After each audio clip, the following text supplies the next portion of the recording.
that sound, hear that sound, hear that sound, hear that sound, hear that sound. That's the T getting dropped. Secret spill, truth pops, no filters, no stops. At the talking, we clock it. Grab your drink, let's sip, let's spill, let's drop in a tea. Hey T-Squad, it's Kirsty. And today, we're breaking down one of the biggest brand image rehab stories in modern music. We're talking about Travis Scott and how you rebuild a global empire after one of the most devastating live event tragedies in recent history.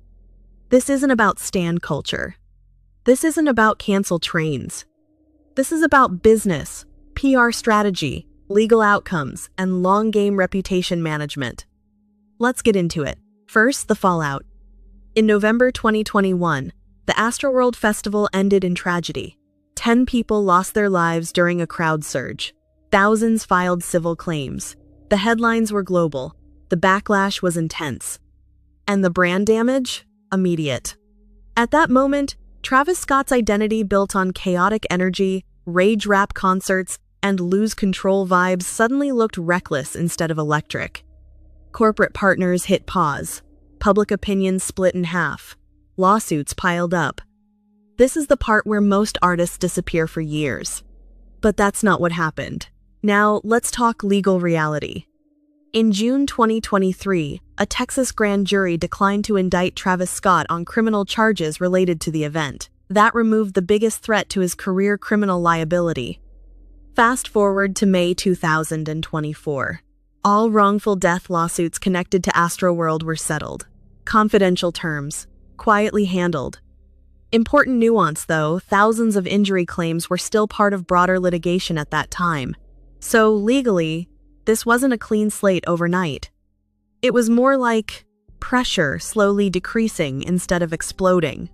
From a PR standpoint, that matters. Because brands do not re-engage with criminal exposure.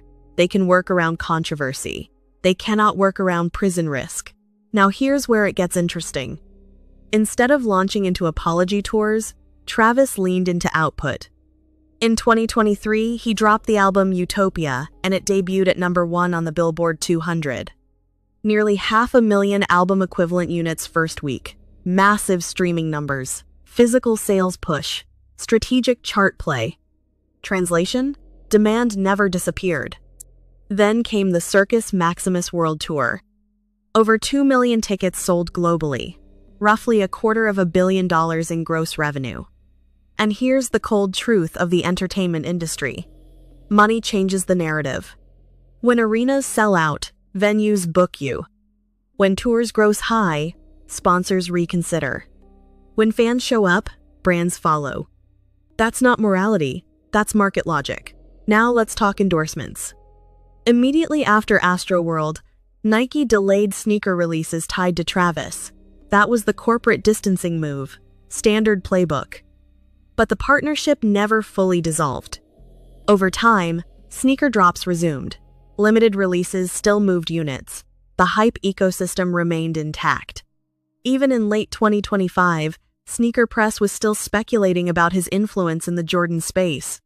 That tells you something. If a brand truly cuts you off, the pipeline dies. If they're waiting, that's rehab mode.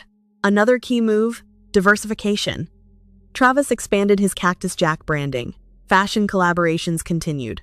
Luxury-adjacent partnerships surfaced. Even beverage collaborations connected him with higher-end positioning. That's strategic reframing.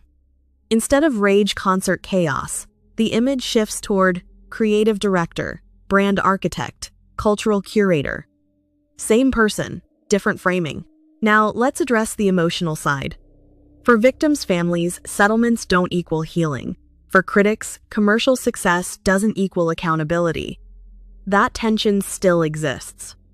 In early 2026 interviews, Travis acknowledged the emotional weight of what happened and expressed a desire to see Houston heal, but carefully. Controlled language. No explosive statements. No dramatic confessions. That's not accidental. When you're navigating civil litigation, every word matters. So what we're seeing is not loud redemption.